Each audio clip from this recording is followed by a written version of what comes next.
সকাল সকাল ঘুম থেকে উঠে বেলকনিতে এসেই মনটা এত খুশি হয়ে গেল আজকে। চলুন আপনাদের সঙ্গেও খুশির কারণটা শেয়ার করি। এই যে সেই খুশির কারণ, নিজের হাতে একটা গাছ লাগিয়ে সেখান থেকে ফল পাওয়ার কি যে আনন্দ তা আসলে বলে বোঝানো যাবে না। অন্যদের কাছে কি তা আমি জানি না, কিন্তু আমার কাছে এটা একটা অসামান্য প্রাপ্তি। কারণ আমার ব্যালকনিতে এত বেশি রোদ আসে যে আমি কখনো কোনো গাছ বাঁচাতে পারি না, কিন্তু এই গাছ এত কিছুর পরেও আমাকে ফল দিয়েছে। তার উপর প্রায় 2 মাসের বেশি আমি বাংলাদেশে ছিলাম, তো সেরকম ভাবে কিছুই যত্ন করতে পারিনি। তারপরেও এই টমেটোটা হওয়া দেখে আমি খুবই অবাক হয়ে গেছিলাম। দেশ থেকে এসে দেখছিলাম যে গাছটা একদম মৃত প্রায়, সেখান থেকে একটু একটু করে যত্ন করে আজকে এই ফল। তাই ইচ্ছে করলো এই আনন্দটুকু আপনাদের সঙ্গে ভাগ করে নিতে। আচ্ছা, ব্যালকনি থেকে যাবার আগে আমার অন্যান্য গাছগুলো আপনাদেরকে একটু দেখাই। এই যে এটা আমার বেগুন গাছ, যেটাতে প্রায় 10 থেকে 12টা ফুল এসেছে, কিন্তু আমি জানি না কেন এখানে বেগুন আসছে না, শুধু ফুলই আসছে। যদি কেউ জেনে থাকেন বা এখন আমার কি করতে হবে এটা জেনে থাকেন, তাহলে প্লিজ কমেন্ট করে আমাকে জানাবেন যে এক্স্যাক্টলি কি করলে আমি সেখান থেকে ফলটা পেতে পারি।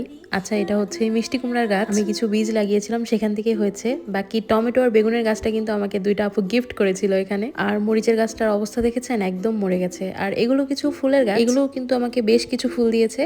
তো শীতের সময়টা সেরকম তো ফুল আসে, এছাড়াও বেশ কিছু গাছ আছে, সেগুলো আমি পরে আপনাদেরকে দেখাবো। এখন চলুন বাগান থেকে পাওয়া প্রথম সবজি দিয়ে আমি অ্যাকচুয়ালি কি প্রিপেয়ার করেছি সেটা আপনাদের সঙ্গে শেয়ার করি। যেহেতু টমেটোটা খুবই ছোট, এটা দিয়ে কোনো তরকারি রান্না করলে সেরকম ভাবে এর স্বাদ পাওয়া নাও যেতে পারে, তাই ভাবলাম একটা সিম্পল সালাদ বানিয়ে ফেলি। তো সেটার জন্য আমি শসা, গাজর আর কাঁচামরিচও নিয়ে নিয়েছি। অন্যান্য সময় আমি আসলে এগুলো পিল করি না, কিন্তু আজকের সালাদে যেহেতু আমি একটু টক দই ব্যবহার করব, তাই হালকা একটু পিল করে নিচ্ছি আমি। আর শসার গাজরটা কিন্তু আমি খুব অল্প পরিমাণে ব্যবহার করছি। এর কারণটা হচ্ছে যেহেতু আমার টমেটোটা অনেক ছোট, তাই শসার গাজরটা যদি আমি বেশি দিয়ে ফেলি তাহলে কিন্তু টমেটোর টেস্টটা আসলে খুঁজেই পাওয়া যাবে না, ও বিলীন হয়ে যাবে। তাই আমি এই সালাদটা খুব অল্প পরিমাণেই বানাচ্ছি।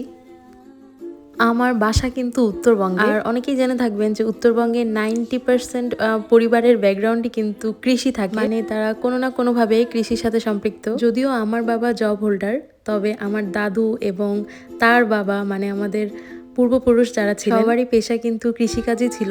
এবং আমি মোটামুটি শিওর যে এই বছর যখন আমার বাবা তার চাকরি থেকে রিটায়ার্ড করবেন, তখন তিনিও আবার সেই আমাদের গ্রামের বাড়িতে থাকা জমি জমা নিয়েই হয়তো দেখাশোনা করবে বা ব্যস্ত থাকবে, কারণ তারও এসবের প্রতি খুব ভালোবাসা আছে।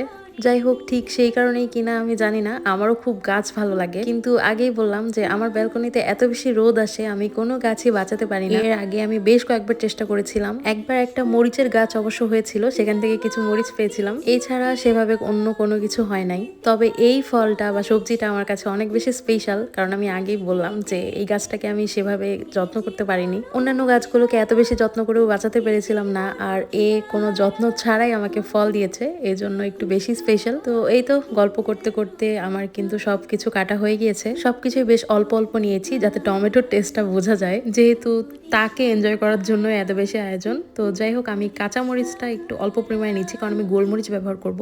এখন আমি এর মধ্যে দিয়ে দিচ্ছি একটুখানি লবণ। আর হ্যাঁ, সবজিগুলো কিন্তু আমি কাটার আগেই ধুয়ে নিয়েছিলাম।